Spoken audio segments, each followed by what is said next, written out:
یوں آج برسے تجھ پہ لطف و کرم کی بارش، یوں آج برسے تجھ پہ لطف و کرم کی بارش، کہ بارگاہ الہی سے تیری کوئی دعا رد نہ ہو۔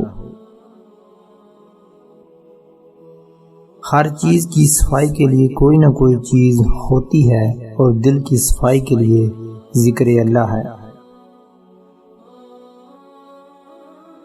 اوروں نے کچھ دیا تو سنایا بھی بہت کچھ، اے اللہ ایک تیرا در ہے جس سے کبھی تانا نہیں ملا۔ اندھیروں کو نور دیتا ہے ذکر، اس کا دل کو سرور دیتا ہے، اس کے در سے جو بھی مانگو وہ اللہ ضرور دیتا ہے۔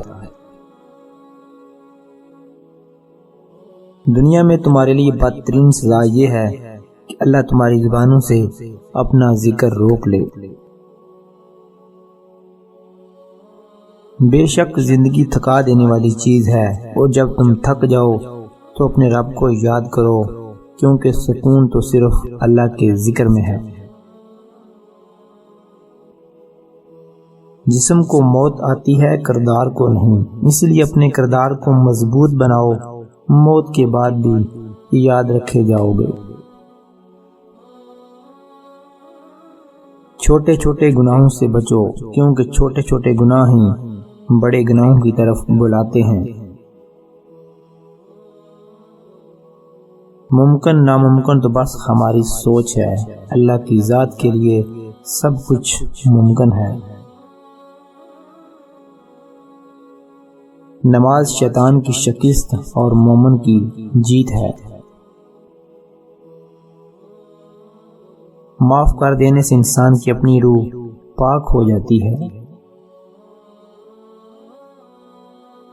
اللہ کے خوف میں نکلنے والا آنسو چاہے چھوٹا ہی کیوں نہ ہو، لیکن اس میں اتنی طاقت ہوتی ہے کہ وہ سمندر کے برابر گناہ مٹا دیتا ہے۔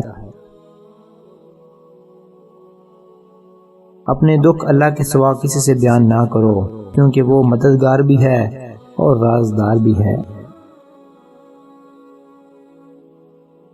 دوسروں کے ساتھ زیادہ تر نیک سلوک وہ لوگ کرتے ہیں جو خود بھی مشکلات کا سامنا کر چکے ہوتے ہیں۔